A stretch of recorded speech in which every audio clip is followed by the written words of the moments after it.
Light it up on a Thursday edition of Light the Tower on the Horn. Live, local, and digital on the Horn app and at hornfm.com. Wherever you're listening, however you're listening, we just thank you so much for being a part of today's presentation. I am Jeff Howe. Craig Way will be with us today at some point in the 11 o'clock hour. Press conferences and practices going on right now in Coral Gables. We'll get with Craig in the 11 o'clock hour. We're pretty much going to be wall-to-wall Texas baseball in hour number 2. We've got a lot to cover in hour number 1 of the show. Let me introduce our esteemed producer, the play-by-play prodigy, Cameron Parker. Cam, how's your morning going? Not too bad, Jeff. Yours? Dude, insanity. Yeah? Insanity this morning. Got some Horns 24/7 news that I'll share with everybody here in a bit. There's a lot going on. I got Not just with Texas baseball, with basketball. Basketball. I saw some of the 247 news, if that's maybe what you're alluding to. Yeah, I've got my daughter with me this morning because my wife has some work stuff come up, and it's that part of the summertime where we don't have childcare. So it's, yeah, man, it's insane. But we're going to get to it right now. Yes, Specs text line is open, 337-3776. I'm sorry, texter. I apologize for the 10 minutes of commercials, and trust me, we'll get back on track and we'll be fine. The show will go on as planned. So at any rate, let's jump right into it, Cam. I want to get to the Horns 24/7 news first because I want to make sure I don't leave that out, that I don't forget it. Got some staff changes, and I've been, obviously I'm privy to this stuff before everybody else is because I work there. But some staff changes coming at Horns 24/7. Much to the chagrin of some of you out there, that does not include my demise. I'm still going to be around on the site. So sorry for anybody that was hoping I would get the axe this time around. But Taylor Estes, who's been with us since we merged with the old Hornets Digest site on the Scout Network when there was that merger with 24/7 Sports and Scout.com. Taylor's moving on to a tier leader position within the network. She'll be over some sites, so she's moving on. Mike Roach moving on, but not going far away. Mike is now going to cover recruiting all over the state of Texas, not just Longhorn specific. That's been a need in the network for a while. We haven't had a full-time reporter. We've got guys on the analysis side. Gabe Brooks does a great job. Hudson Standish has been doing some more work with that team. So from an analysis standpoint and evaluation standpoint, we've got that covered. We just didn't have a boots-on-the-ground reporter just focusing on the state of Texas, so Mike will be doing that. Cam, I know you've read Mike's work for a long time. Well-deserved promotion for my man Mike Roach. Yeah, he's one of the best in the business. And it feels like there's been a couple guys in Mike's position as well that have kind of moved up from this spot. So it seems like a really good spot to work in because it leads to bigger and better things. I'm thinking of, E.J. Holland, right? He went up to EJ was in that spot. Yeah. I was actually in that spot for a little bit before I decided I wanted to cover the team and stop driving all over the state and all over the country. Nick Harris was in that spot for a little bit, and Nick's now with DallasCowboys.com. So it's, the fact we've gone through a lot of changes at the site. I've been there from day one. I was there day one. I'm the only one left from day one. Bobby Burton's now gone. Jerry Hamilton's now gone. I'm still there. We've gone through a lot of changes, but we're very fortunate, and I can't thank Kevin Ryan and our higher ups enough. We lose good people, and we manage to replace them with good people. So props to Kevin Ryan, Joel Cox, everybody at 24/7 Sports. So Mike and Taylor are moving on. It might be the Oakland A's. Hopefully not the swinging A's of 2023. No, more like the 2003 Oakland A's. The 2000 to, let's say, 2002. Giambi, Isringhouse, and those guys. Johnny Damon. Tim Hudson. Jermaine Dye, Barry Zito. Don't forget Mark Moda. So coming on to the Horns 24/7, joining the Horns 24/7 family, we've got Hank South, who is a Westlake grad, a 2013 Westlake grad. Trey Scott's former roommate at Texas. Trey Scott's one of our national editors. He and Hank were roommates while they were at Texas. So Hank is a Texas grad. He's been covering Alabama for a long time, but he's now back in the Texas market. Jordan Scruggs, who I know has gotten to know some of the flex guys with some of the stuff he's done covering high school football and recruiting. Jordan is going to join our recruiting team. And then Eric Henry is coming from the state of Florida to join us on the beat writing side, kind of give me a little more flexibility than I've got right now. I know people take notice of this stuff, and I get asked about it. I have issue, Cam, with sometimes spreading myself too thin and trying to do too many things at once. So Eric coming over is really going to take some stuff off of my plate. So it's Chip and myself and then the newcomers, and we're going to be rocking and rolling. So all these changes will go into effect officially on Monday the 5th. So just wanted to clear the deck, get that out of the way, and thank you to Mike and Taylor for what they've done, and looking forward to working with everybody that's coming in.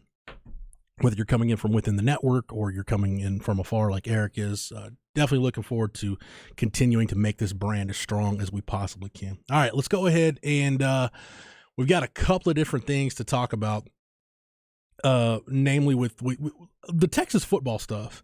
Cam, I caught a little bit when I was, I had a doctor's appointment yesterday, so I'm in the car, I'm out of the car, I'm running around, pharmacy trips and whatnot. I caught a little bit of you and Ty yesterday. In case anybody missed it, or just to catch me up to speed in case I missed points of the conversation, where are you at on all this hubbub about SEC scheduling, which is pretty much all we have to talk about right now is SEC scheduling when you talk about Texas moving there in 2024. We've got, the 1-7 decision, the 3-6 decision. Is it 8 games? Is it 9 games? It sounds like, they might... Sounds like the SEC might table that vote. They might not vote on it now. Where are you at on scheduling, Cam, in terms of anything you've heard coming out of Destin this week? Honestly, I don't really know, because I know the argument against a 9-game SEC schedule is that some teams are worried about not being bowl eligible. But as Texas and as a Texas fan, whether you play 8 games or 9 games, whether you're in the SEC, Pac-12, or the Southland Conference, you should never be concerned about playing too many conference games because you're worried about not getting to the 6-win threshold. So for 9 games, I like that a little bit more because you have the 3 permanent opponents, and that allows Texas to play Oklahoma, A&M, and Arkansas every year. But I understand the 8-game schedule because that means you can kind of have that SEC second to last game, where you're playing a lower level FBS opponent, where it used to be an FCS opponent. Right now, you're playing, maybe it's UTEP second week of the season, so you have more time to maybe get more healthy, to rest your guys. And I think a lot of college football fans don't like that. They don't want to see, with 2 weeks to go in the season, you're playing someone that's not in your conference. But I mean, the SEC is a little bit tougher, so I go back and forth on it, Jeff. It sounds like you can go to Horns 24/7 and get this in our insider piece right now.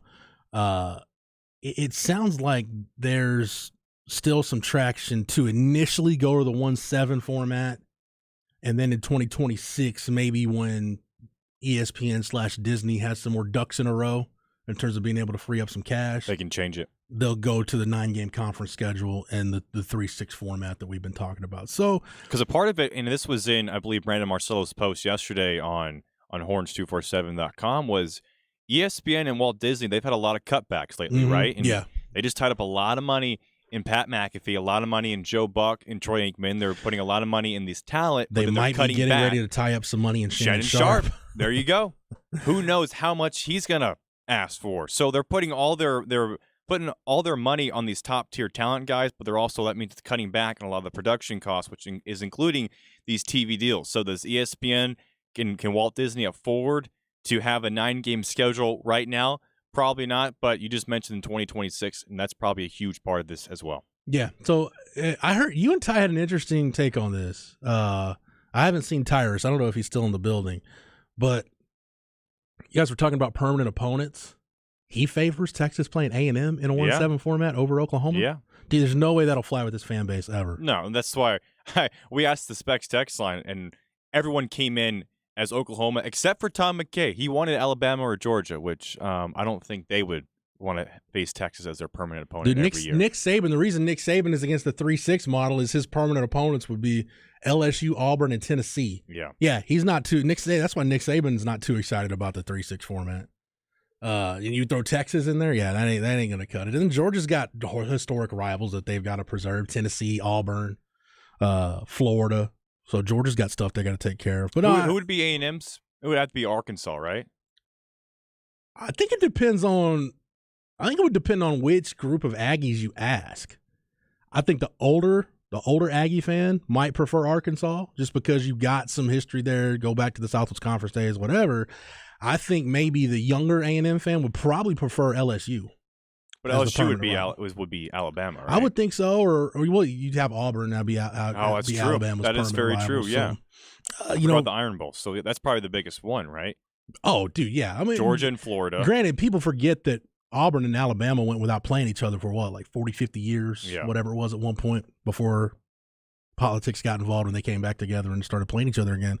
But yeah, you'd have to keep, at this point, you'd have to keep the Iron Bowl. I would think for Aggie fans, again, I think the younger A&M fans, and maybe even some of the older ones, I don't know, A&M folks, I don't want to speak for all of you, but I would think LSU would be, if A&M fans had their druthers, and you'd say, okay, Texas is off the table, who's the one team you want to play in this 2-year 1-7 format? It would be LSU, but at the same time, Cam, you could go to a 1-7 and just do Texas and Texas A&M, and then when you go to the 9-game format in 2024, you just slide A&M in there, or if you're on the A&M side, just slide Texas in there as one of your 2 additional permanent opponents, and then just rock and roll from there. Do you think, so if they did that, would that stop the Red River rivalry from happening every year?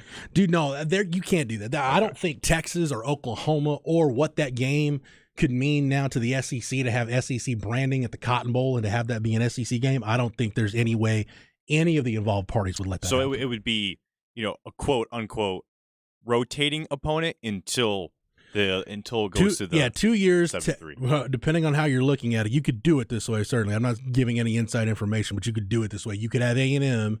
If you're a Texas fan, you could have A&M, or if you're an A&M fan, have Texas be the quote-unquote one of the 7 rotating opponents, end quote, and then starting in 2026, oh, guess what? Now you're one of our 3 permanent opponents, and go roll and have the 9-game schedule from there.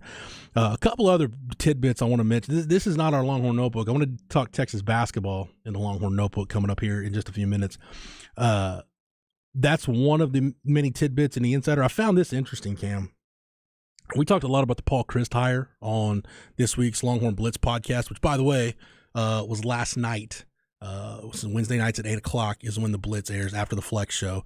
You can also get that anywhere you get your podcasts, anywhere. You use Apple Podcasts, Spotify, whatever you use to get your podcasts.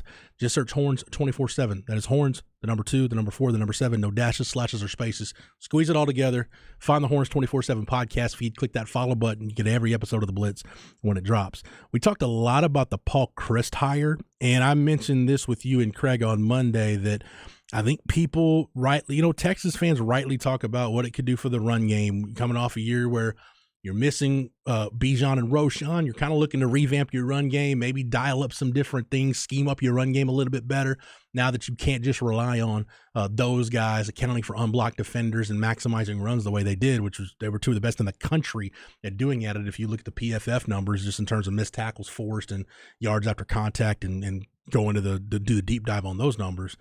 But and you look at the offensive lineman Paul Chryst has had, but I really dig it from the standpoint of Sark having that Power 5 head coach who's been a play caller, who gave up play calling duties. Paul Chryst has a really unique perspective he can give to Sark on how he sees the game. And we caught up with a source. This was what a source close to Sark, with a source close to Steve Sarkisian said about Sark hiring Paul Chryst. I'll just read this verbatim from the Insider. Quote, "This has a chance to be a brilliant move by Sark." Quote, "No one was more committed offensively to running the football and creating a physical in-your-face mindset to run the ball than Paul Chryst at Wisconsin. At a time when you lose Bijan Robinson and Roschon Johnson to the NFL draft, but might have a team capable of making conference title run, having a guy like Chryst offering you ideas on the ground and pound to complement Sark's passing game genius is huge. I think it allows Steve wants all the expertise he can get his hands on to help him get Texas over the top. A really self-aware move." Cam, I couldn't agree with that more. Look at the running backs. You mentioned the offensive line. Actually, we had Westcott Eberts on the show yesterday, and we asked him, what position group are you most confident about going into this next year? And it was the running back group. And I think a lot of that is now with Paul Chryst and his ability to help out this group. Yeah, it's pretty young. You're losing a lot of production from Bijan Robinson, from Roschon Johnson, but you can't deny there's talent there. And look at what Paul Chryst, and a lot of you could say it's the offensive line and all the big humans he has, but look at Texas. A lot of big humans now on that offensive line, Jeff, and there's a lot of talent. There's a lot of guys that may be reminiscent of the Monty Balls, the Jonathan Taylors, Who's the other? Melvin Gordon, right? Is his first name Melvin? Yeah, Melvin Gordon. Yeah. I mean, look at what he's done with those running backs, and I think he can do the same exact thing here at Texas, even if it's just for 1 year, like we saw with Gary Patterson. Uh, I do think you mentioned the running backs. I do think people need to remember, though, with Paul Chryst, there's only so much he can do as far as actual coaching goes. So it's not like a whole sudden. It's not like he's going to be, on the field in the huddle. Yeah. With Tashard Choice. But schematically, though. Yeah, schematically, it's going to be huge. I just, but going back to my theme, and I don't want to lose sight of what it can do for the run game, what it can do for the backs, how much of a help he can be to Kyle Flood on the offensive line. But to me, I don't want to lose sight of that. But I just go back to my overarching theme for the season of the growth Sark needs to make. And I've talked about this kind of the staff as a whole. And really, I don't want to thank Rod for correcting me on the blitz this week. I need to exclude Jeff Banks from that because special teams has been really good. I think hiring Joe DeCamillis is really doubling down on a strength. Kind of like last year when Sark used a lot of 12 personnel for a couple of different reasons. One, your wide receiver depth took a hit once Isaiah Nayer went down. And two, you had two of the best running backs, maybe the best backfield in the country last year. So you're really doubling down on an advantage, just playing with a bigger surface. I think that's what Joe DeCamillis is going to do for the special teams. It's a big year for Jeff Banks for a couple things. One, he's probably going to have the best return and coverage units he's had when you look at the talent in this program, the young talent in this program, guys that are, a guy like Jere Bledsoe, right, Cam, a guy that's going to need a place to play. You think about Maurice Blackwell's been huge on special teams the last couple of years. Keaton Crawford's been a big part of special teams. And we know the staff will put starters on special teams, but the guys they have with the size-speed ratios they've got across the board, they should have their best coverage and return units they've had at Texas. So Jeff Banks could be overseeing one of the best special teams units in the country, but also you've got to maximize Jatavian Sanders and what's probably going to be the last year you've got with him. I still think, and we'll get more into this as we get closer to the season, I think that's who your offense is going to revolve around. I think JT Sanders will be the focal point of everything Texas does on offense. And the other thing I think Jeff Banks needs to focus on, which is why you can have Joe DeCamillis doing a lot of the work that Jeff Banks doesn't necessarily need to take time to do, is because I need Jeff Banks if I'm Sark, I not only need Jeff Banks maximizing JT Sanders, I need him bringing along Gunnar Helm and Juan Davis and Spencer Shannon, because the tight end is so important to Sark's offense. He said it time and again, the tight end is the second most important position on his offense, right behind quarterback. Other than quarterback is the most important position. Granted, there's nobody else in that room that can replace JT Sanders or get even close. But what you can't have happen, as I knock on wood, if something were to happen to JT Sanders, the tight end can't suddenly be obsolete in the offense. You got to make it functional. So you got to really figure out what you've got with those other three guys. And I'm not including Will Randall in that mix because he's coming off the ACL. We probably won't see Will Randall at all this year. So I need Jeff Banks maybe focused in other areas. Joe DeCamillis taking some of that stuff off his plate. And Payam Sudot, I think it's helping PK figure out kind of more exotic ways to get after the quarterback. We'll get into that a little bit after the break. I do want to talk more about him because he's kind of the one special assistant that we haven't really talked about. But again, with Paul Chryst, I think it's game management. But all the stuff where Sark really needs to grow, I think those are the areas where Paul Chryst can help him a lot because, again, when you've been a Power 5 head coach who's coached in big-time games, who's won big-time games, and you were the play caller, he can give Sark that perspective that Sark is really going to understand considering he's doing those things now. All right, we'll take a break, come back.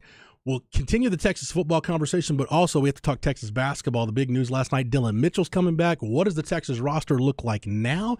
And what might Rodney Terry and company be looking to add to finish off the roster heading into his first full season on the job? We will do that and more. Continue to take your feedback on the Specs text line, 337-3776. All that and more coming up when we continue on Light the Tower on the Horn, live, local, and digital, on the Horn app and at hornfm.com.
Craig will be with us next hour. He's down in Coral Gables. Cam and I were getting the updates from the voice of the Longhorns. South Beach. Using his words. These are Craig's words, not mine. The gravy whore himself. Sound like some interesting adventures and travel for the Longhorn baseball team yesterday. Got in, I believe, 5 hours later than they were supposed to. They didn't even fly into Miami. They had to fly to Orlando. And wait. Where they were in a holding pattern over the Gulf, and then they had to land in Orlando because of fuel, and then they had to later fly to Miami, I believe, where they touched down a little bit late afternoon. So they left at 11 o'clock here in Austin. It's a lot of time on that plane, man. One of the writers, I forget who it was saying, and just as long as you're going to Coral Gables, thank goodness it's not like the rain delay in Greenville last year. And I was thinking, man, if you're going to a regional in Coral Gables, just plan on there being a rain delay at some point, and most likely a lengthy one at that. Especially at the end of May, June, it's raining on. My mom's in Florida. It rains nonstop. What part of Florida is she in, Cam? It's just south of Jacksonville, Ponte Vedra. Okay. That's where I'm not, no disrespect to your mom, what I'm about to say, at all. But, like, I went to Vero Beach a few years ago on a vacation, and I was like, man, this is one of those parts of Florida where all the olds go. Yeah. Where's Vero Beach at? Vero Beach is probably, I would say, an hour and a half to, and somebody in Florida can correct me if I'm wrong. I want to say it's like an hour and a half, 2 hours south of Daytona Beach. Okay. So where she's at, and like I was pretty anti-Florida. I like Destin.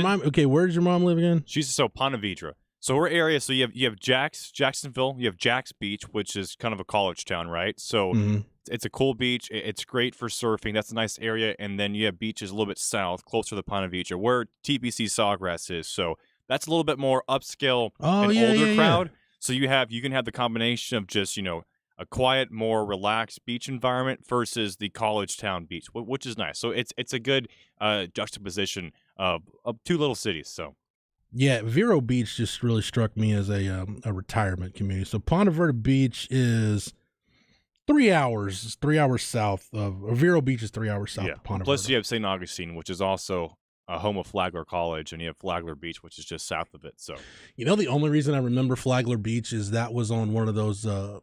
The Flagler Beach Police Department was doing a sting on one of the Dateline To Catch a Predator episodes. Of course. So the only thing I know about Flagler Beach is the creepers who, at one point in time, occupied that general area. So thank you for letting me know, Cam, that there are other things going on in the Flagler Beach area.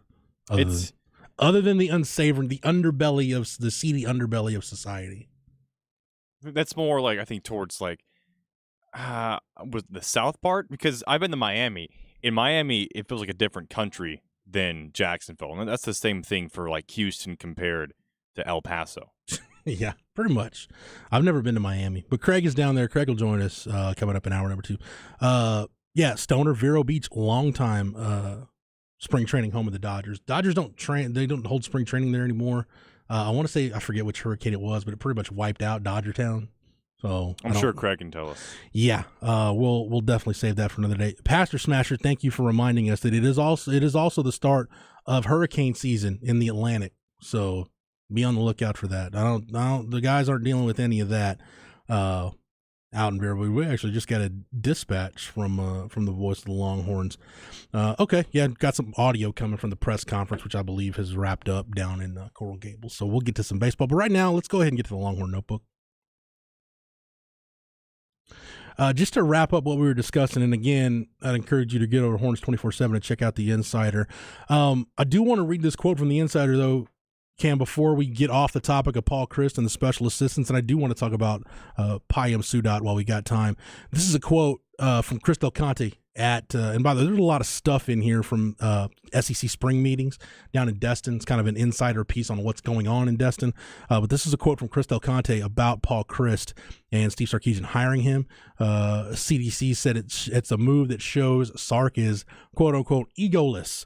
It's a quote, "It just gives you a different way to look at things. What I love about it is you're egoless. You don't have to have a big ego. You can say, look, I don't have all the answers. Paul Chryst, what did you do in this situation?" I think that's a great trait. Coach Saban has done that for years at Alabama, and I love that Steve does that. It's a different way to, if you're going to play someone, say, how would you do this? Or what do you think of this? Having someone else who's done it at the highest level speaks volumes about Steve's leadership. That's the way I look at it. Pretty good compliment from the boss. I think to the head football coach. Anytime you're copying moves that Nick Saban makes, I mean, look at Kirby Smart. He's done the same thing now that Saban did. You know, he hired Will Muschamp on as an analyst, and now Muschamp is a co-defensive coordinator who helped win them a national championship last year and helped build one of the greatest defensive lines possibly. My football spirit animal, Will Muschamp. Yeah. So, and this move does show like what CDC said, and this might be, you know, drinking too much of the Kool-Aid, but it does show, I think, that Sark isn't stuck in his ways, right? He brings in, when I think of Steve Sarkisian and his offenses, I don't think really of Paul Chryst in Wisconsin, right? I think of two different type of styles. I guess they're both predicated on establishing the run game, but they go about it in different ways, right? That's what, and again, that's why I think it's not so much maybe schematics as much as it is philosophy. Yeah. And again, just the fact that Sark can use Paul Chryst as a sounding board. It's really where he's going to miss Gary Patterson a lot, because apparently he bounced a lot of stuff off GP, and we saw some growth in Sark in 2022. So you can get over to Horns 24/7 and check out more of that. I do want to mention though Payam Sudhat, Cam, because we haven't talked a lot about him, and I've just done some quick searching through the Google machine on the double eagle flex defense that he's been a part of, that he helped run at Army when he was the co-DC there. And the gist of it is with the double eagle flex, kind of what it does is the roots of it are in the Desert Swarm defense that Dick Tomey ran at Arizona. Dwayne Aquino was a part of that defense that Dick Tomey ran at Arizona. EBU. Yeah, and the main thing that I took away from it, and I'm still very much in the genesis of the research, if you will, on the double eagle flex. A lot of it's based on positionless football and using hybrid players. And in this era of football, as we talk more about positionless football and the kind of guys you're going to recruit, especially off-ball linebackers and edge guys, a lot more of those guys, they're being asked to do a lot more things. Your nickel position also kind of falls into that too. So I think the better understanding PK can have about a system that truly relies on hybrid players and positionless football, I think maybe the better it can help him maximize what Texas has on the edge positions, because other than Barron Sorrell, who's a proven commodity, you don't have any proven commodities. I still think you can get production out of those spots, Cam, whether it's, you know, it might be opponent based, right? Like 1 week, if you're facing a team like Texas Tech, right, that's a pass heavy team, you might see more Ethan Burke that week. If you're facing a team that's maybe a little more balanced, you might see a little more Justice Finkley in there that week at that other edge spot. So, and maybe if you're facing a team that's more run heavy, maybe you see a little more Jamon Tapp and get you a guy that can play with allow you to play with a bigger surface. Trey Bledsoe's a guy that can be on the edge situationally. So I just like the fact that it'll help PK understand how to better deploy his hybrid players, maybe switch some things up. Because DeMarvion Overshown, for all intents and purposes, was a hybrid player last year that they moved around, kind of a positionless guy. So get a better understanding of that. And then with your blitz packages, just figuring out better ways to get to the quarterback. I've always said at a place like Texas, and you kind of see this with Georgia and to a lesser extent Alabama, Clemson's been this way. When you're at one of those schools where you can recruit elite defensive talent, if you're doing it the right way, you shouldn't need a ton of exotics to be really good on defense, right? Defense is the one side of the ball. Offense, you can mask your deficiencies to an extent. Defense is one of the side of the ball, though, where, man, if you don't have horses, you're going to get exposed at some point. And if you got the horses, you shouldn't need to do a ton of exotics or a ton of outside-the-box stuff. But I do think when you look at the fact that Texas was one of the best defensive fronts in the country last year at creating pressure, but the pressure didn't finish the play, not enough tip balls, not enough turnovers forced, not enough stops, not enough sacks, I think maybe just getting that little something extra to put you over the edge to make more plays that directly impact the quarterback in the opposing offense. Like I said, it's not just sacks, it's tip balls, it's rush throws, it's PBUs, it's picks, it's stops, it's being a better third down defense between the 20s. So I don't know where you're at on that, Cam, but just the quick bit of research I've done, the very, very limited research I've done on Payam Sudat, that's what encourages me about that move. Jeff, I think that was a great point, but also I think maybe I was the only other person to hear that because apparently our emergency response test just went over the airways. So for a lot of people listening, we're sorry for that. Usually we cannot schedule that. It happens, I believe, once a month, and unfortunately, it does seem to always happen during the 10 to 11 o'clock hour. So did everybody just miss most of what I just said? I'll tell you what, it'll be on the podcast page later because I don't want to repeat it because we got to talk some Texas basketball. But yeah, and I'm sorry, Texter. Like Cam said, I don't know why it's our time slot where the emergency broadcast network has to play their tester, but it's such is life when you're in the 10 to noon spot. Off of that point, before we hit the break, it feels like. Well, some people are saying they did hear it, so I guess it depends on where you're listening to and how you're listening to. I'm not sure if it affects actually the app. That's a technical question that I could hear from Dave. But it'll all be on the podcast page if you want to hear what I said about Payam Sudat or anything else you might have missed during that little spiel right there. Let's talk some Texas basketball, Cam. And I want to save some of this because I want to get Craig's thoughts on this as well. Dillon Mitchell coming back, and man, up until about 72 hours ago, I didn't think this was going to happen. But the closer you get to deadline time, the more guys have a chance to think. And, Dillon Mitchell's still in L.A., by the way, and still working out with teams. I think he had a workout with the Kings on Sunday, maybe Monday. I forget, my days are running together. But at any rate, Dillon Mitchell's coming back, and I just wonder, and Dillon hasn't said anything yet, but I do wonder whatever he's going to get in NIL compensation or whatever his stock is. Basically, I think it came down to one of two things. The NIL money versus whatever money you were going to get from a team, especially if somebody wasn't willing to give you a guarantee, and maybe you would just have to take a chance on getting a two-way contract where what your situation is at Texas. Maybe didn't want to take that gamble. And I don't know, I'm spitballing here. Like I said, this is not inside information. I haven't heard from Dillon, or Dillon hasn't said anything on this. So it could be that. It could also be maybe the feedback just wasn't that good from the scouts in terms of what he needed to work on. That could be part of it. Or two, I think this is realistic, Cam. I was listening to Jeff Goodman and the guys on Field of 68 talk about this last night.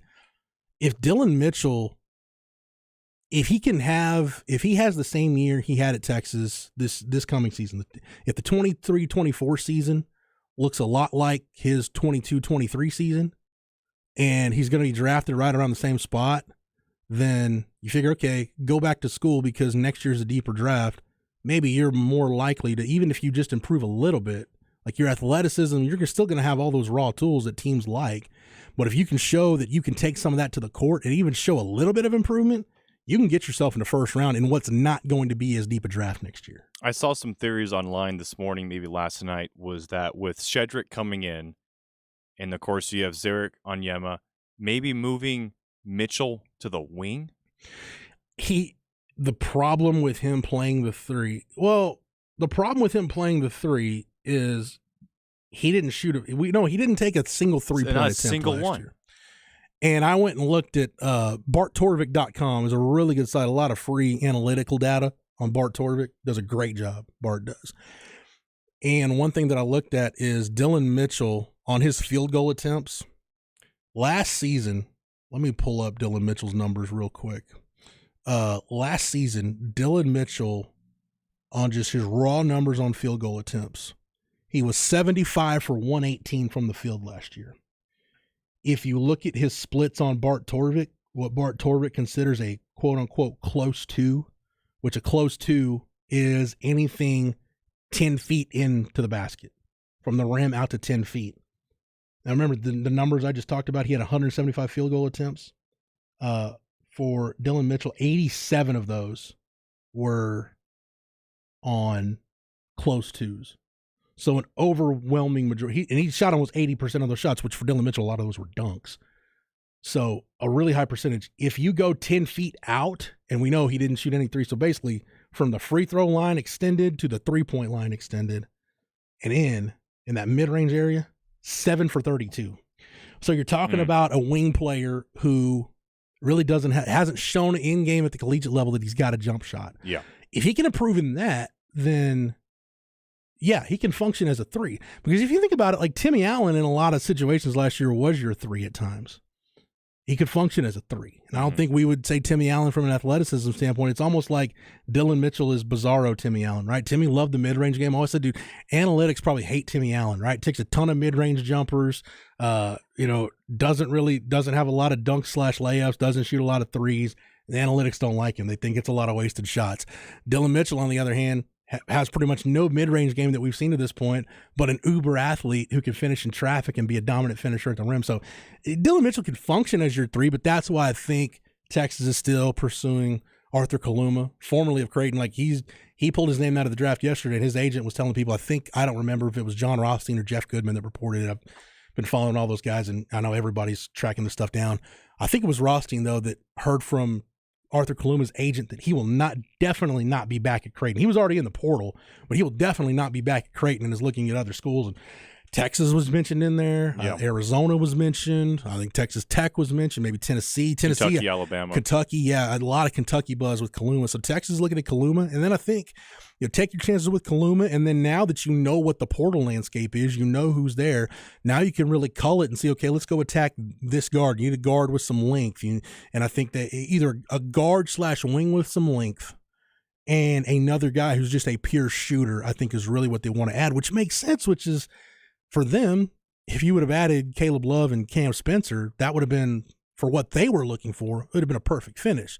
But Cam Spencer's no longer considering Texas, and Caleb Love is at Arizona. So Texas kind of starting over not from scratch, but at least the pool has gotten smaller. But they can add a couple of bodies. But I don't know, Cam, I'm hopeful. I'm optimistic about this 9-man nucleus with Tyrese Hunter, Max Asmus, Dylan Mitchell, Caden Shedrick, Dylan DeSue, Kendall Weaver, Zarek Onyema, Alex Anamekwe, and Brock Cunningham. It's not a bad 9-man rotation. So I definitely think Texas will at least try and get one more guard for the bench. But you still think they're going to pursue Kaluma? Because I figured with Mitchell coming back, then that was it. No, because I think if you get Kaluma, it just gives you that much more versatility in your front court. Like you could play Kaluma and Mitchell together, and ideally in that situation, you could definitely play Mitchell at the 4 and Kaluma at the 3, or vice versa. You could go big and play Kaluma or Mitchell with Shedrick and DeSue. You can bring Shedrick off the bench. Like there's a number of different things you could do. I think it's going to be more of a situation where maybe Arthur Kaluma looks at Texas and kind of reads the tea leaves and say, look, if Dylan Mitchell's coming back, he's not coming back to play 17 and a half minutes a game and be in the supporting role that he was late in the season. I do like where the depth's at in this team because a month ago, the sky was falling, right? AJ Johnson I've always said Ron Holland was gone. Complaining about roster building in college basketball in the middle of April, it's like complaining about football recruiting in June. It does you no good. We had texts coming in 2 days after the season ended asking, why is RT sitting on his butt? Well, here we are, June 1st, and everyone that could basically return did except for Arturo Morris and Rowan Brumbaugh, right? 2 kids who probably weren't going to be a huge part of the future for Texas. Rowan was a developmental guy. They would have loved to have Terrio back, but it was the same thing as what they had with Ron Holland. Look, we've given you all the assurances we can give you about what your role will be, and if this place isn't for you, then hey, no hard feelings. Go where you feel you need to go. Which, by the way, Texas fans, don't tell me you didn't like Arkansas taking the gut punch with Ron Holland announcing yesterday that he's signing with G League Ignite. Some great message board responses after that. Yeah, I love the message board geniuses kind of grab that and be like, Arkansas fans are mad. And it was, I'll say this about message boards, man. There's a lot of great people that post on message boards, but there is that like 5%, that 2 to 5% of message board posters that are, how can I say this? The pimple on the buttocks of your fan base.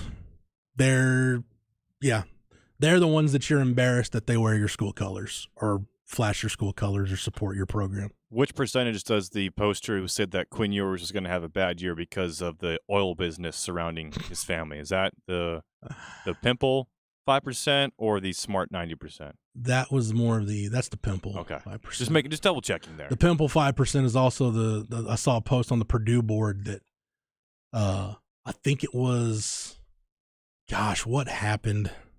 I'm trying to think of what it was late in the year. Maybe it was Bijan going pro.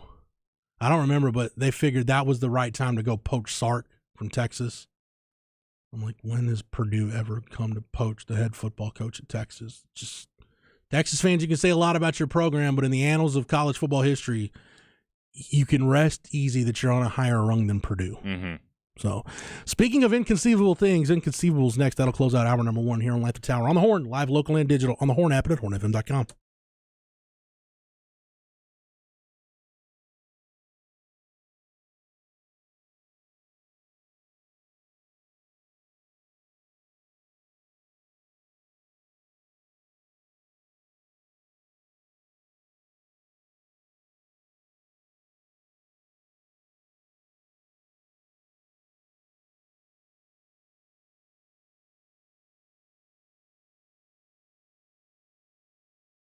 You talk about spreading the word. I like spreading the word about the work done by my good friend Tom McKay and the folks at Audio Visual Consultations. Give them a call right now for whatever you have in terms of needs on the home entertainment side. 512-255-8678. That's 255-8678. Take it from me because I made that call. I was ready to upgrade.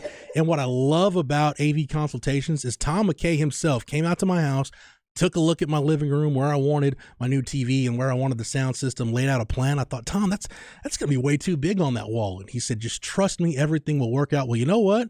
That 75-inch LG TV that Tom McKay recommended, that Sonos sound system that sometimes can make the walls thump, it fits perfect for the amount of space that I have in my living room. So whatever you need, maybe you need something a little smaller, they can do that too because Tom McKay and Company, they keep the latest smart TVs and Sonos audio in stock. They're not raising prices like everybody else is right now. And if they can't get it, it's one phone call away from being in the possession of AV Consultations. So if you need something smaller, they can do that for you. Or if you want the full tilt home theater experience with a 150-inch screen, they can make that happen for you as well. Do not hesitate. Whatever your needs are, big or small, let AV Consultations take care of it. Call right now, 512-255-8678. That's 255-8678. Let Tom McKay and Audio Visual Consultations help you realize the home entertainment setup of your dreams.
I want to thank Big Craig on the Twitter machine at Craig Floyd. Thank you for your contributions to the show as always, and letting me know about this. Cam, I've made no bones about the fact that I love my sports cards and collectibles, Mm-hmm. but not only that I don't have this much money to spend on such items, but this is why I will never mess in high-end collectibles. This from Darren Ravel, who on the list of people I'd like to punch in the face, he's pretty high up there, but I digress. Top 5? Oh, dude, probably top 2 or 3. Oh, okay. Yeah. And you aren't the only one. That is confirmed. Yes. 444 days ago, a collector bought this card for $840,000. The card is a Steph Curry. It's a Steph Curry rookie card. It is from the Panini National Treasures set, which is one of their very, very high-end products. It's a rookie patch auto, so it's a rookie card with an autograph, with a piece of his jersey in it, for $840,000 444 days ago. Last night, Cam, this card sold on the Golden Auctions website for $168,000. That is a loss of over $1,500 per day. Yeah, man. I can't even wrap that around my brain. So, wow. It went from being close to a 7-figure card to now being less than the cost of a price of a pretty decent house in this area. How much is that Steph Curry card worth to you? Like, if you had unlimited money, money, and you could, are you spending 6 figures on that? I probably wouldn't right at 100. I just saw one bought similar to this for it was a trade. It was valued in a trade at about $130,000. It's a nice card. Well, whoever sold it for the $840,000, I mean, that guy. Salute to you, sir or madam. Yeah. He swindled that dude. Somebody banked some big coin on that. All right, real quick, Cam, in your high school, where'd you graduate high school from? Charlotte, North Carolina. Okay. Did you guys have a senior prank that you did? Yeah, I think so. Actually, Derek Cohn was talking about his senior prank not too long ago. I don't really remember it. I wasn't really involved in that nucleus of the kids who planned all that stuff. Well, what's believed to be a senior prank at Meade Senior High School in Maryland. It's believed to be a senior prank that the school, Meade Senior High School in Fort Meade, Maryland, the school itself was listed on the online marketplace Zillow for the price of $42,069. Bob Moser, a spokesperson for the school district that oversees Meade Senior High School, confirmed in a statement to Fox 11 News that the local high school isn't up for sale. Again, they're saying it's probably a creative senior prank. Included in the listing, Cam, it said the listing claimed the school was quote unquote for sale by owner and provided a phone number that directed callers to Meade Senior High School's main line. They quote, "This nice half-working jail is on sale for a steal. All 15 bathrooms come with sewage issues," the unknown prankster wrote. The school also comes with dangerous, unfinished sections that could cost you your life. Your neighbors are rodents and insects that will make you squeal, the fake listing went on. The school comes with complimentary trash-scented air freshener and water issues. That is pretty brilliant. That's some great stuff. I wonder how many calls they got from people actually interested in buying it. $42,000 seems like a deal for this property. Like, we're not for sale, sir or madam. So, I dig that, putting the school on Zillow for your senior. I'm sure some people wanted to hey, can we throw a rave in this new Zillow listing? We're not for sale, sir. You just walk in one day, it's a foam party. Like, the hell's going on in here? That's going to do it for hour number 1. Hour number 2 coming up next here on Light the Tower on the Horn, live, local, and digital, on the Horn app and at hornfm.com.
Hour number 2 of Light the Tower on the Horn. Jeff Howe, Cameron Parker, and we will be joined momentarily by Craig Way from Coral Gables, Florida. Specs text line is open 337-3776.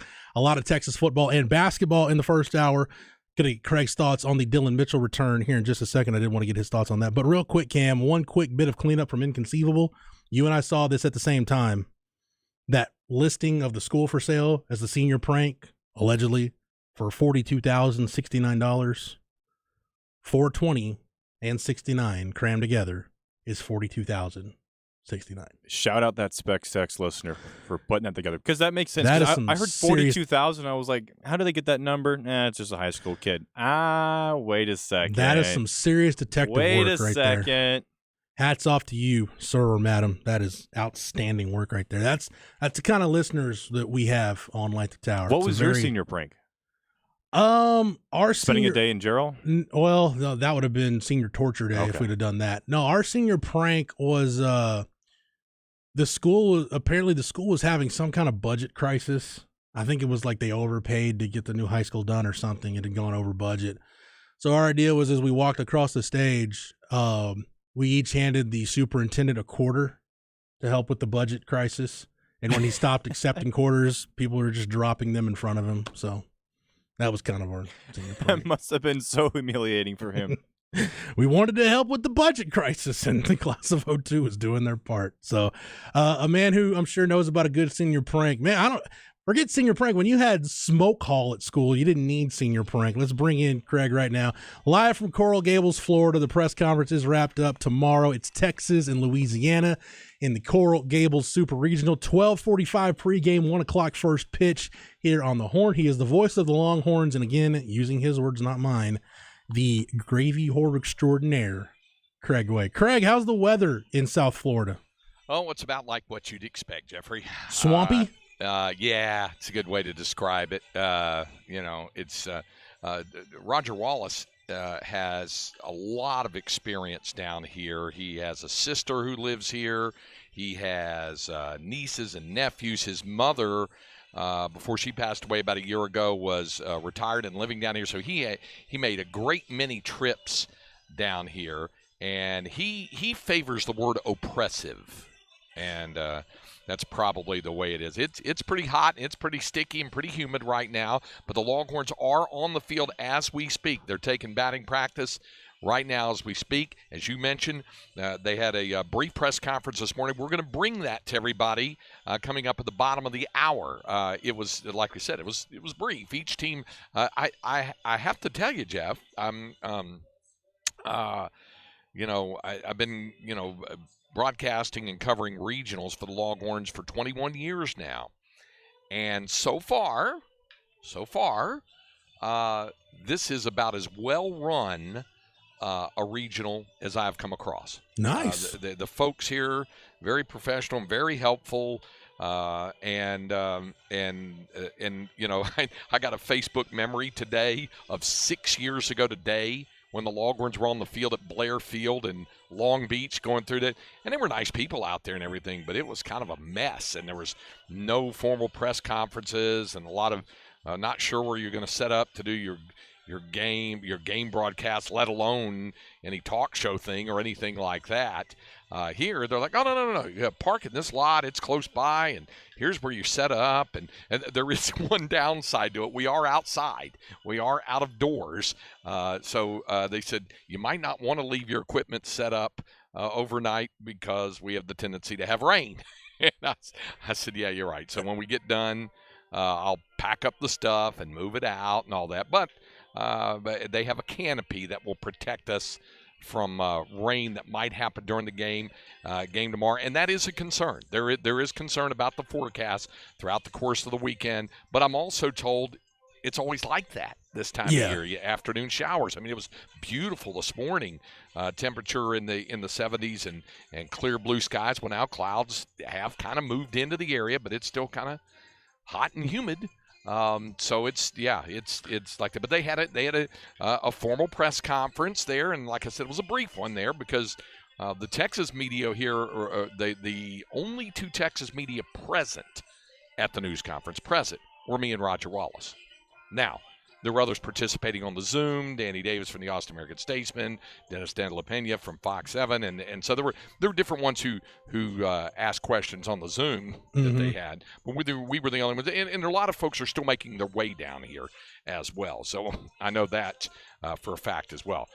By the way, would you like to know what my senior prank was in high school? Yeah, and we got a good submission from our good friend Tom McKay. Told you guys about what's his? AV consultations last hour.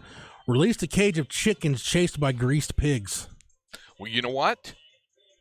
I've often said that Tom and I are very similar in a lot of ways, in that we're similar in age and some of our taste in sports and things like that. My senior prank was, you as you mentioned, we had a smoke hall at our school, and that was outside where, you could have 16 and 17-year-old kids, blazing up a lung dart. They were firing up heaters. Burn a heater, then go to wood shop. Then go on in there or get into advanced English or well, let's go be into real, Craig. DECA. If the wood shop kids were probably burning heaters in wood shop. Yeah, that's true. By the way, the music here in the background, that's what's going over the PA, obviously, at Mark Light Field here. And but we had the smoke hall, but the school administration very fiercely protected a courtyard area they had in between the classroom buildings. It wasn't out by the smoke hall, and it was like, you don't walk on the grass. You be very, very careful where you do. You don't leave any trash down there and all that kind of stuff. Well, we had one guy who had access to livestock, and we had another guy who had access to the building at night, and it was not long before graduation. Beautiful. School administrators walked in one morning, and there out in the courtyard were pigs, sheep. Yes. I think there was a calf and some chicken. So it's kind of like what Tom was saying. We had livestock out there, and so they had to get it all out of there and all that. So that was the senior prank that happened. Or as they call it in Gerald, the school dance. But whatever the case is, right. Here we go again. I really any prank that involves livestock is a really good prank.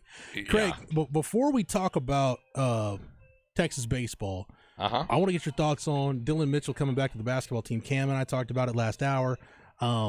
I like it because, look, whether you think Dylan Mitchell can play the three or not, the three-ish position on this team was a hole that they needed to fill. I still think I have no reason to believe they won't still continue to pursue Arthur Kaluma, because the more versatility you can add in the front court, the better. But Craig, I think this is a win-win for everybody. I think if you're Dylan Mitchell, it gives you a chance to improve, and for Rodney Terry, it gives you the opportunity to help somebody achieve their NBA dream, and also can dispel some of that notion that was out there. Why are all these talented guys? Why do they not want to stay and play for RT? Well, Dylan Mitchell certainly would have been drafted somewhere, and he decided to put off the NBA for one more year to come back and play for this program. Yeah. Let me ask you a question first. I saw your tweet when I got to the hotel, which, by the way, had I been able to join you guys during Inconceivable, that would have been a story. There was a travel nightmare for this baseball team yesterday in getting here, and it was and it didn't end upon touchdown at Miami International Airport. In fact, it even ramped up, and I'll get into that here in a little bit. But so by the time we got to the hotel, it was pretty close to midnight, and then I saw your tweet. And Roger and I had just finished saying, hey, Dylan Mitchell coming up on the deadline thing, and we kind of joked about it because we thought Dylan was going to go ahead and keep his name in the NBA draft. And then Roger saw your tweet and said, hey, he's coming back. So several things crossed my mind about it. Dylan, clearly with a flair for the dramatic, since it came kind of late. I mean, when did you learn that he had decided not to keep his name in the draft and to come back for sophomore year? Probably I started getting some indications probably about I'd say right about 20, 22, 20, 21 hours ago, somewhere like that. Yeah, it was yesterday afternoon. Okay. Whereas right. I said this in the first hour, Craig, you go back 72 hours, I still thought there was no chance he was coming back. Yeah, and I think everybody thought that's what I meant by flair for the dramatic. He ran it down to the last day. But I think some of that also was to continue to get the feedback. And I think he got the feedback that a lot of folks thought. I mean, I know 3 or 4 people who were affiliated with different NBA clubs. And the feedback that I got was that he was not. For a long time, he wasn't on any draft board. Right. And then after the pre-draft camp and things like that, his stock improved a little bit. But it was still projected to be a mid to late second-round pick. He wasn't going to be a first-round pick. Not what the information that I got said that he was probably going to be a mid to late second-round pick. Now, that's still, good enough for somebody to go ahead and bet on themselves and go ahead and do that. But I think he just decided, I could probably work on my game another year at the collegiate level. I know he loves RT and the coach. It was never about that. It was never about any of that. It was never about folks said, well, they retarded his growth offensively. It was never about that. He would be the first to tell you. Every time I talked to Dylan, he said that there's so many parts of my game I've got to work on. And when folks said, well, we didn't see him shoot three-pointers, he had opportunities a couple times floating out on the wings, chose not to shoot them. And the same thing happened in practice. Now, he would put them up occasionally in practice, but he was trying to improve on his game as a guy who could post up and a guy who could slash to the bucket. I mean, that's what he wanted to work on. And to your point about the three position, that's kind of what they need. Now, certainly if he's got some more shooting touch to improve upon, great.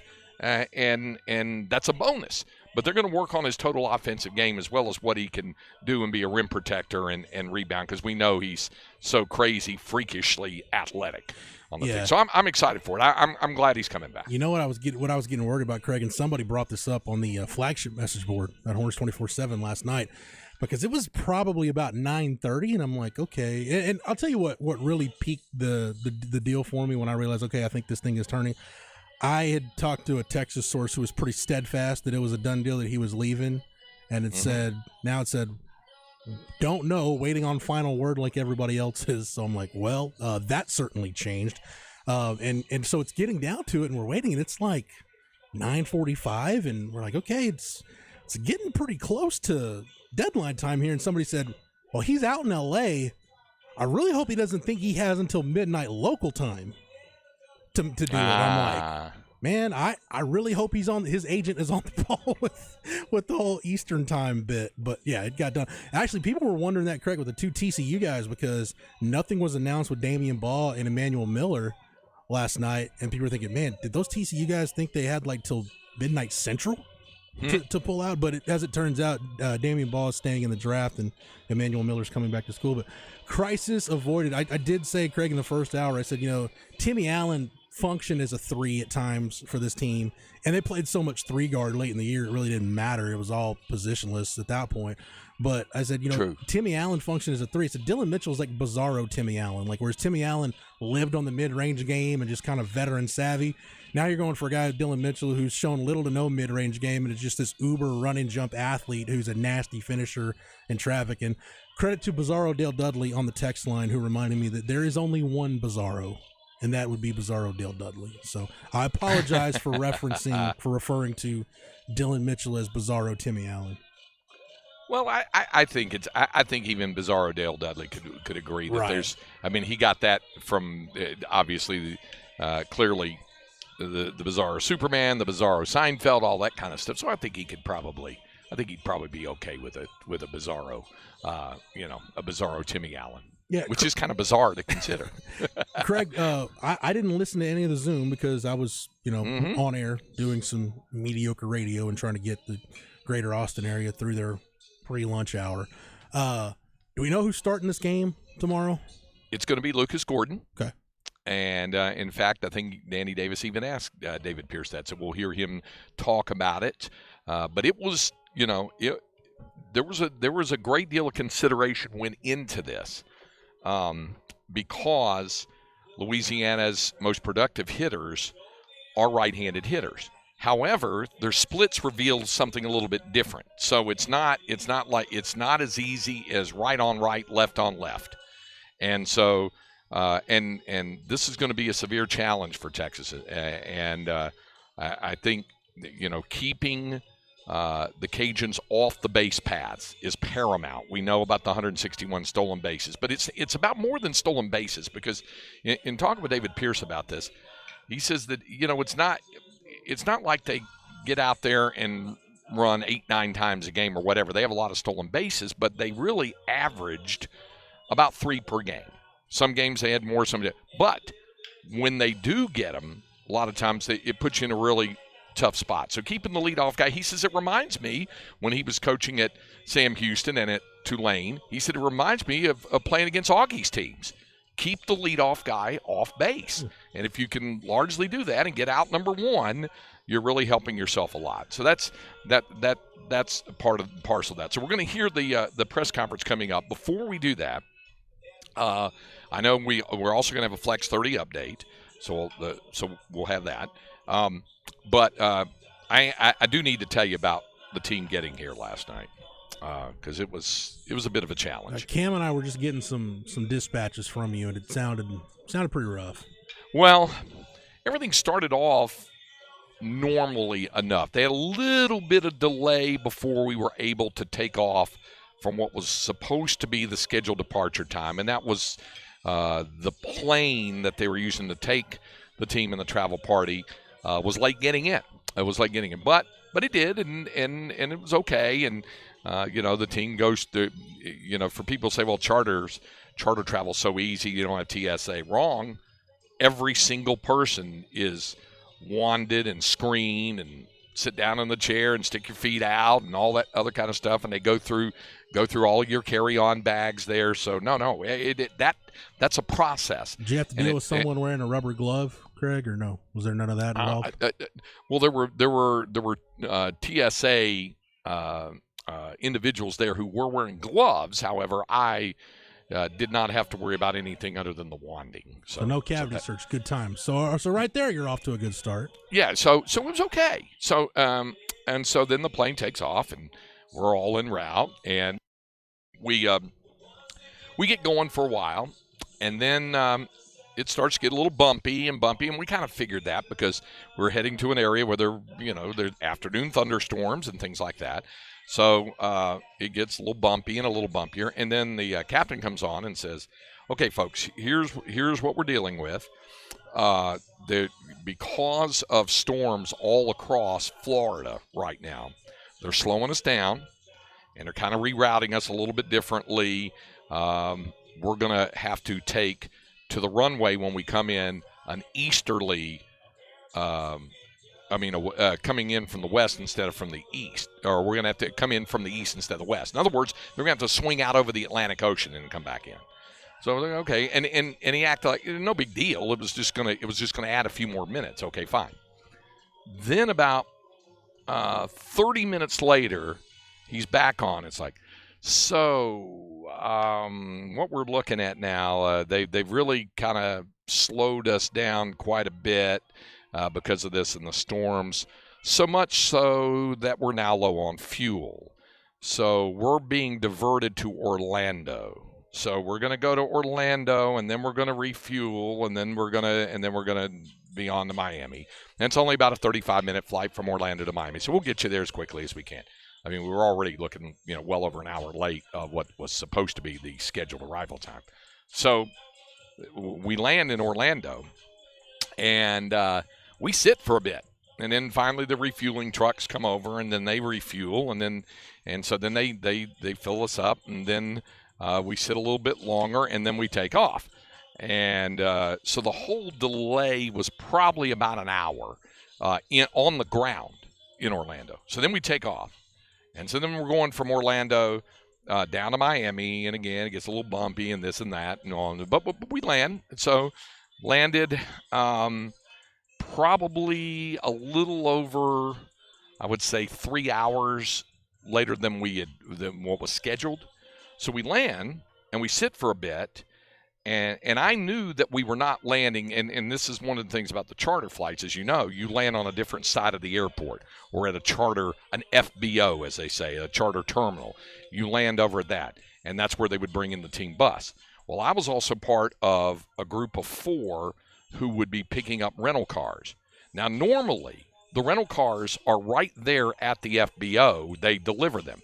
But we were told in advance the rental car company cannot deliver the cars to where you're arriving, but you can get on one of the 2 buses, and that will drop you off there.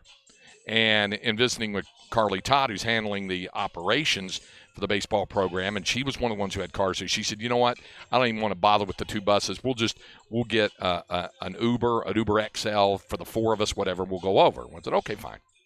So we get off the plane. Jeff, we are in a really unsavory part of South Florida. Dude, that's why the Miami metro area, like, I've been to New York, LA, Chicago, Miami for some reason. Maybe I just watched Scarface too many times. It just, Miami scares me. Well, we were way over on the opposite side of the airport, of course, and it's very dark and all this kind of stuff. So we get off, and the first thing we notice, there's only 1 bus, not 2. So Chris Quinn, who is one of the unsung heroes and does a fabulous job as the equipment manager for the Longhorn baseball program, gets to talking to a ground person and says, okay, we're supposed to have another bus. And the ground person's response is, and I'm paraphrasing, but I was standing right there, was, well, I don't know about your other bus, but you guys can't stay here. You got to go. And he's like, okay, we got to get the bags unloaded. Oh, yeah, I know. We're going to unload the bags, and we're going to put them on the bus. And Chris tells him, those bags are not going to fit on that bus. And he goes, oh, yeah, they will. We had the other team in earlier, and we were able to cram it all in. Now, we had to call another bus because they didn't have – and so other people are asking questions like, where is the other bus? Why isn't the other bus here? We've got a travel party of 70, and the bus seats 55. What are we doing? So gotta have lap partners. Yeah, but except the bus driver doesn't allow it. They said we can stand in the aisle or whatever, and the bus driver said safety regulations can't do. And so the guy on the ground is saying, well, I don't know what the bus driver told him, but you can't stay here. It's kind of like that song Closing Time. You know, you don't have to go right home, but you can't stay here. So it's like, well, what are we supposed to do? And he goes, I don't know. So Chris finally, I think, said to him, or somebody said to him, what are you going to do if we stay? You're going to have us arrested? We can't fit everybody on the bus, and we can't fit all the equipment and all the bags on the bus. And the guy kept insisting, oh, no. And so we're waiting and waiting. Finally, they start shoving the bags in that bus. And, of course, they got no shot, no chance to get everything on there. And they discovered that. So then the guy finally relented and said, and meanwhile, we're wondering how in the world are we going to, be able to pick up the rental cars and all this. And so finally, he says, here's what you guys can do. You can take as many of the bags and as many of the people as you want to your hotel, drop it off, and then bring the bus back because there's not going to be another bus coming. So then Chris said to me, hey, me and my guys, we'll pick up the rental cars. And I said, are you sure? He goes, yeah, go to the hotel. We'll get the rental cars. So we end up coming up. We get to the hotel. Like I said, it was, well after 11 o'clock. And then the bus unloads all the gear. It goes back to the airport. It loads up all the remaining gear. And then there's like 7 or 8 who get on that bus. They drop off 4 over at the FBO to pick up the rental cars, and then they drive them home. So needless to say, we were all in our rooms a little after midnight, that sort of deal. So that was, travel nightmares. We've talked about travel nightmares, but, you kind of get used to it after a while because there's nothing really you can do about it. I mean, it's going to be that way sometimes. Just sit there and take it up the tailpipe.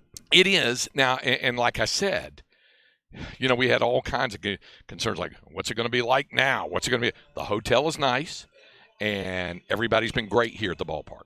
So maybe we're past the most difficult part of the whole weekend, and now we'll see how the baseball goes tomorrow.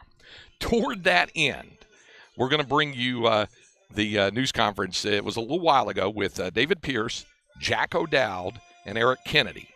And you'll hear it. It's not real long. So that's why we're able to bring it to you. So you'll hear that coming up. Prior to that, however, we will have a Flex 30 update as we continue. Longhorns are on the field right now. For those of you worried about Peyton Powell, he is in the cage taking swings right now as we speak. So that's good. He looks good, feels good, and it's ready to go. Jared Thomas is as well. All right, we'll continue with Light the Tower. Speaking of light, at Mark Light Field here in Coral Gables, Florida. Craig Way with you here, Jeff Howe, and our producer Cameron Parker back at the ARN Compound Studios. And we'll continue with Light the Tower on the Horn, 104.9, 101.9, AM 1260. We're live, local, and digital on the Horn app and at hornfm.com.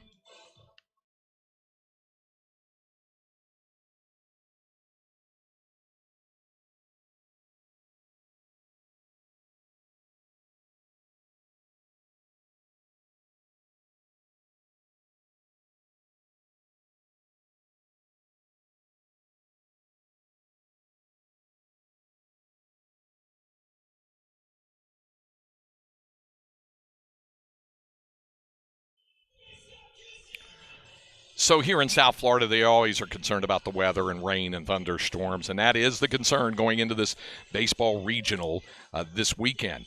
But I will also tell you, late spring storms are also a concern in Austin. And you've heard me tell you about Divided Sky Roofing and Solar and how we all know they do great roofs, but they're also a full-service solar company.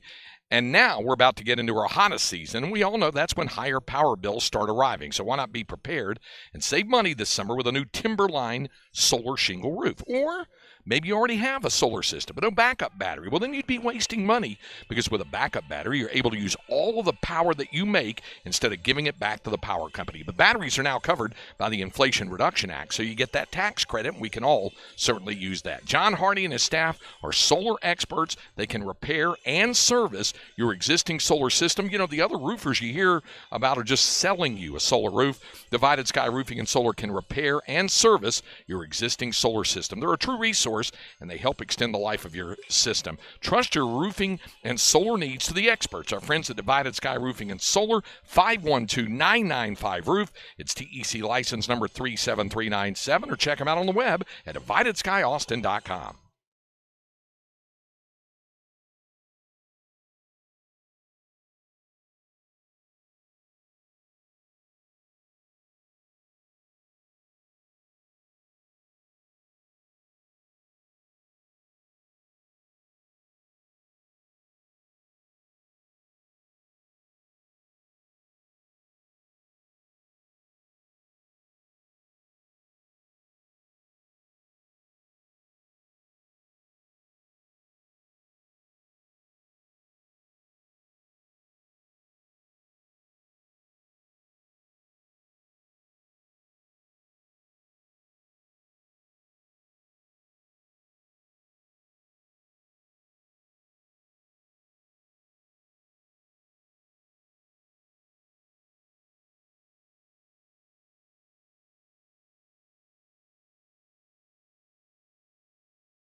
Doctor, my eyes have seen the years and the slow. This is Light the Tower on the Horn.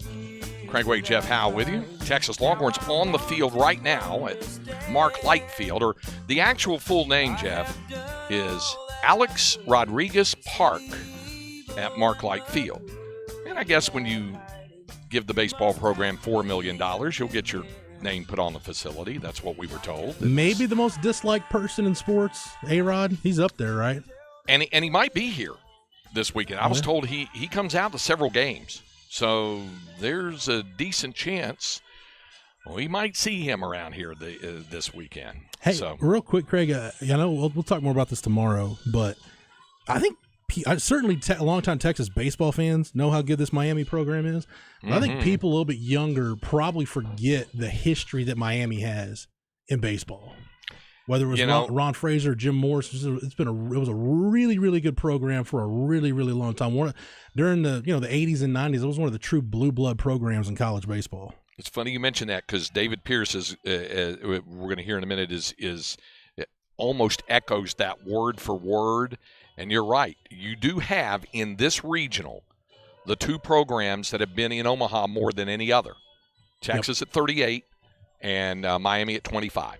So you have the two programs that have played in Omaha more than any other. So we'll do that. We'll get to the press conference in a moment, but right now it's time for a Flex 30 update.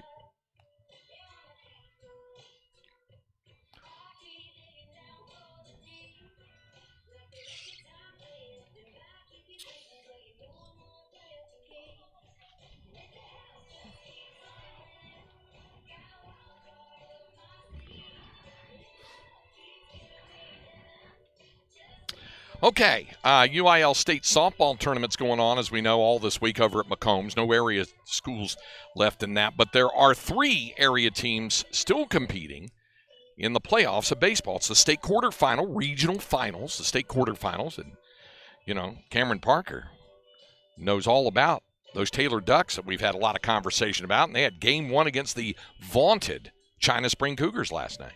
Yeah, number 10, Taylor Ducks, they keep on rolling, Craig. A 3-0 victory highlighted by Chris Perez doing it on the mound and at the plate. He pitched 6 1/3, 4 hits allowed, but how about this? No runs, 4 walks to 11 punch-outs. He also had a solo shot that helped lift Taylor over China Spring. Jake Jansky had a RBI double to start the game 1-0, and Taylor did not look back, so they're ahead 1-0. Game 2 against China Spring will be later this afternoon. I believe I'll get you the schedule here in just a second. And in Game 3, if China Spring does win that, would be 30 minutes after the conclusion of that one. So Game 2 will be tonight at Baylor, actually, Waco at 4:30 p.m., and then Game 2 30 minutes after that. So they're playing that one at Baylor Ballpark. They are. That's here. Okay. Well, there you go. All right. So congrats to the Ducks. They've got that started. And then, of course, 5A for Rouse and 6A for Westlake are getting underway. Is it starting tonight or tomorrow? Starts tonight. So Westlake will host San Antonio Johnson, 7 o'clock first pitch at Westlake. And then for Rouse, that Game 1 against Bernie Champion will be at Concordia University at Tornado Field. That'll be at 7 p.m. first pitch. Game 2 will also be tomorrow. And then Game 3, if needed for both series, will be Saturday, June 3rd, both at 2 p.m. Okay. All right, there it is. There's your Flex 30 update there. And congrats to Taylor on grabbing Game 1. They have 2 shots to get 1 more to get out of to get to state next week. And by the way, if they get to state, 4A is at UFCU Disch-Falk Field. So the other classifications are all being played at Dell Diamond. But just keep that in mind as well. Okay. Time now for our second hour Longhorn Notebook. All right, so here it is. Longhorns on the field right now. A little while ago, they had the press conference here on the University of Miami campus. And along with second baseman Jack O'Dowd and center fielder Eric Kennedy, head coach David Pierce. And here's how the press conference sounded. Good to be here. I know being at the University of Miami, one of the storied programs. I just remember as a kid watching Texas, Miami, those types of schools in and out of Omaha and doing great things. So we got a good team. We're excited to be here and compete, and we know 3 other teams are probably feeling the same thing. So we're just looking forward to the competition. Thank you, Coach. We'll jump into questions now. We'll start with those in the room here at Mark Light Field, and then we'll go to Zoom after that. Feel free to ask questions of Coach Pierce or of the players, and we'll jump right into it. Jack, I was going to ask you, given the fact that you had a good tournament, even though the team had the disappointments there, the way you swung the bat, you feel like you're in a good groove, that things feel a little bit different for you offensively than, say, as you're, I've noticed it's been a ramp up for you to where you're swinging the bat now. Yeah, for sure. Just trying to get better the whole season, just trying to progress. And, this is the time of year where you want to be playing your best baseball and when you want to be swinging the best. And I feel like, I feel good about where I'm at, and I feel good about where the rest of the team's at too. So I think that the progression's kind of right where we need to be. Is it anything different for you that you adjustments that you've had to make, or has it just been the progression over time? I think just a natural progression. I've made small adjustments here and there to kind of try and get better on areas that I was struggling in, but all natural stuff that happens over the course of a long season. So, I think that the confidence just continued to grow, and it put me in a good spot. EK, is it true you've never been in the city of Miami, a guy who grew up in Tampa? Yeah, I've never been here. I only lived in Tampa for my high school years, so I've been close. I've been to Fort Lauderdale. I've been to Palm Beach. Actually, I think those are close. I don't really know. But that's as far south as I've been. Definitely confirmed for you. Those are close. How big of an impact has Peyton Powell given you? Didn't play much for the first 3 seasons, and he's hitting .358 this year. Yeah, he's been huge. Peyton actually pinch hit for Ivan Melendez in the 21 Super Regional, runner on third base, got a base hit. But he's always been a good hitter, kind of been a kid out of place as far as where we play him. A backup catcher, been pretty good on both corners, can play outfield. But he actually got in the lineup at Cal State Fullerton early in the year because of an ejection to Tanner Carlson, which was kind of a fluke deal. And then it's kind of one of those situations, once he got in, he's just never gotten out. But his bat was somewhat, I wouldn't say expected, but he's a guy that I always felt like could hit. But his defense has been extraordinary for a kid that's kind of bounced around a little bit and then moved and settled in at third base. So he's been a huge impact for us.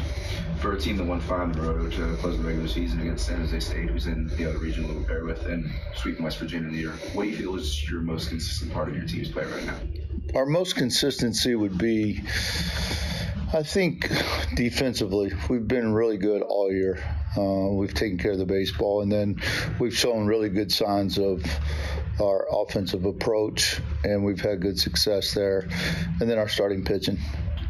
David, speaking of starting pitching, can you announce your plan for tomorrow? Danny, we'll go Lucas Gordon tomorrow.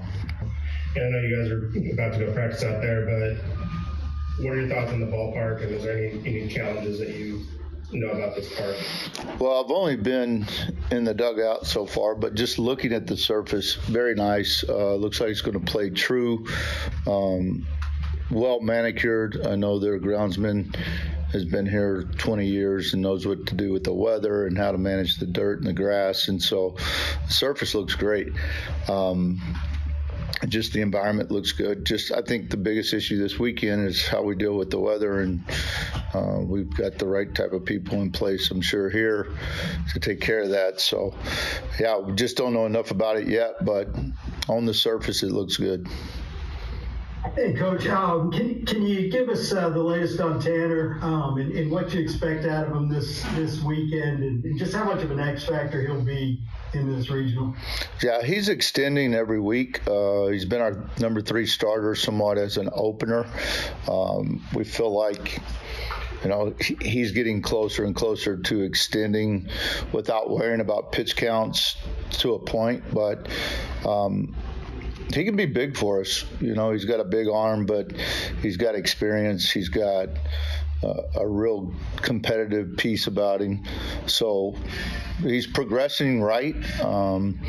We feel like that he can go out there and just compete without worrying about his body now, and definitely not worrying about his arm. A follow-up for Jack and EK. How are you guys feeling as far as just the, here you are in a strange place? Do you feel like you're closer to the team that swept West Virginia, or the team that was out in Arlington recently at the Big 12 tournament? Well, maybe I can get it. I think that going into it, we've had a week of really good work. You know, we've gotten a chance to reset a little bit, to get guys healthy, and to prepare ourselves for this opportunity. So, I feel like our mentality going into it's pretty similar to what we had going into West Virginia. So I would say that we're in a pretty good place there. No, while we wait for any more questions, the experience you guys come in for going to College World Series the last couple of years, if you could just speak to how much that helps you as you enter another regional. For the players.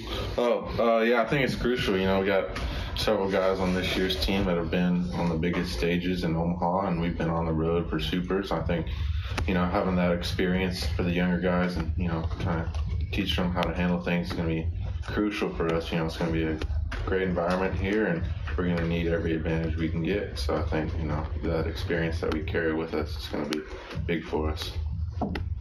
Jack? Yeah, EK said it best. The experiences that we've had with some of the older guys on the team are going to be super vital. Just talking through that with the younger guys, talking through that with how to handle the experience on the road, all that kind of stuff is definitely a big advantage that we had based on the experiences in the past couple of years.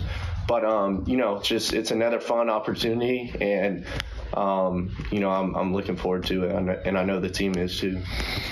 I'll just say too, there's one thing to have experience, and we replaced 6 starters, but the experience of older guys that actually were intricate parts of playing in Omaha is the key. Where you look at EK, Dylan, and Mitch, they've all played in Omaha, and Mitch twice, EK twice. But they're not just guys that went, and Jack is a guy that experienced it. So we've got some guys that have experienced it, but then we have some guys that have played and been a part of it. But my point is I think it's not just experience, it's the right type of leadership that return from Omaha. You can have experience and then they be selfish type players. Our experience has been unselfish and guys that want to give back to younger guys. This question's for Jack. I don't know if you traveled with Vandy in 21, but I'm curious, what did you learn from those teams the last 2 years, and how excited are you to kind of get your chance to do your thing in the tournament? Yeah, so two great opportunities, being with Vandy in 21 and then last year with Texas in 22.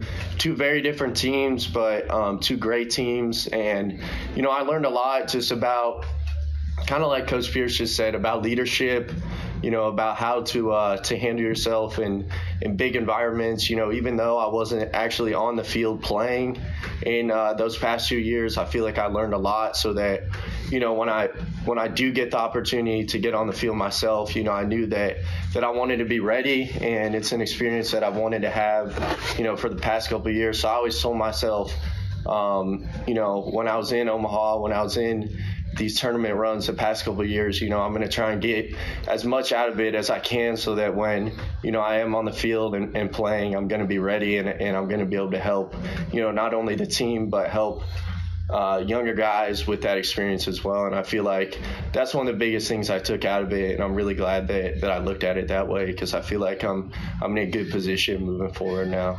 These are two programs that don't meet all the time, but it's two programs who have been taking the most trips to Omaha. You guys have had 38, Miami's at 25. Is there a sense of pride that goes into this regional for you guys? I think, yeah, for sure. These are two of the blue bloods in college baseball. We have like a plaque in our facilities that has like most trips to Omaha, most wins in college baseball history, and it's us and Miami were the top two on every category. So I think there's definitely a little pride going into it, kind of get race to the top between these two programs, and we're looking forward to the challenge. That was the press conference here in Coral Gables just a little while ago with Longhorn players and head coach David Pierce. Texas has just concluded its practice on the field, and will conclude Light the Tower here on the Horn, 104.9, 101.9 AM 1260. We're live, local, and digital on the Horn app and at hornfm.com.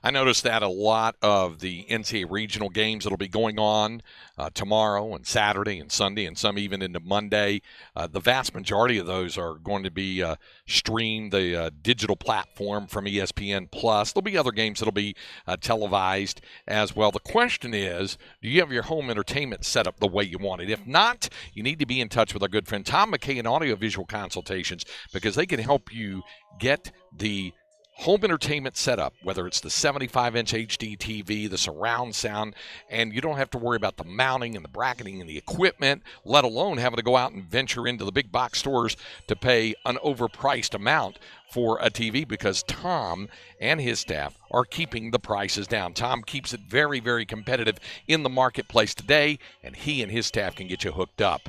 Give them a call at 512-255-8678. Check them out on the web at avconsultations.com. Let Tom McKay and Audiovisual Consultations help you realize the home entertainment system of your dreams.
Okay, so we get ready to wrap this up. Jeff, what's on your docket for the rest of today? Well, Charlotte's in studio with me, so we got to go run some errands whenever we're done here. So Excellent. So glad to hear that. Okay. Cam, what's on your plate for today? Relaxing. That's the way Craig, to be. hold on. Charlotte wants to say hi. Say hi to Mr. Craig real quick. Hurry. Hi, Mr. Craig. Hello, Miss Charlotte. It's good to hear from Charlotte. Okay. Tomorrow you'll hear from me in the first hour of the program before I have to break away and get things set up for the NCAA regional between Texas and Louisiana. So we'll do that. We'll look forward to being with you tomorrow. Thanks so much to our man behind the glass, our producer, Cameron Parker, and for my co-host, Jeff Howe. I'm Craig Way. We thank you for joining us, and we'll visit with you tomorrow morning.